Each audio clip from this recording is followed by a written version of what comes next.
Gordon Lightfoot is set to release a brand new album. I'm John Bowden from Rock History Canada. It will be the legendary singer's first album in 15 years. Interestingly, he told the Canadian press that he quit smoking and started writing songs at around the same time last year. The yet untitled new album will come out either in the latter part of this year or early 2020. The 80-year-old singer-songwriter said, "There's about 3 or 4 songs on there that I really think are good, valid good. They're philosophical, and they're kind of funny." Quite a few years ago, Lightfoot decided that writing songs was a little too isolating and decided that, well, he had written enough already. Also, good news for this project is he's found some new songs.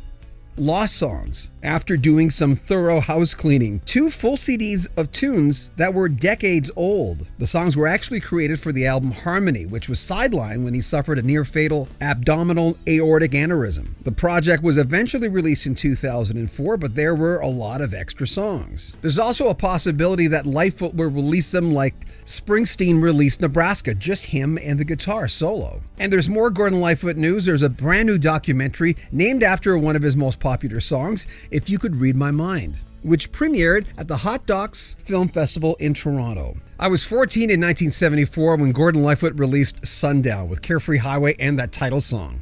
Though I'd heard a lot of his music through osmosis before, once I got the bug, I really got the bug. And a lot of my friends were big Gordon Lightfoot fans as well. We all knew back then the importance of getting to know who Bob Dylan was, for instance. We all knew we had to get well versed in his music because he was such a legend. So we did that. But when it came to Gordon Lightfoot, we listened to him because we really wanted to. Not just because it was a musical history lesson.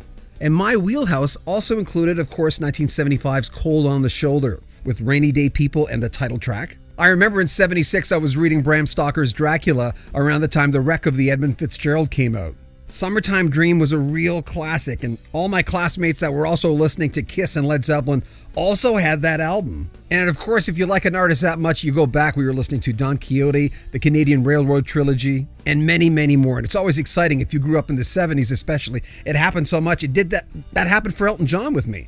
I discovered him on Mad Men Across the Water, and then I went back and I went, oh, I can buy more albums like right now? And Gordon Lightfoot was the same thing.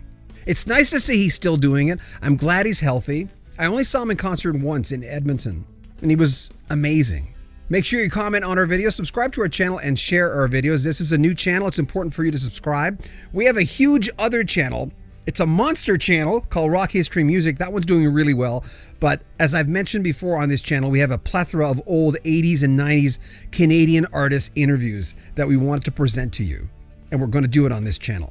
I'm John Bowden. This is Rock History Canada.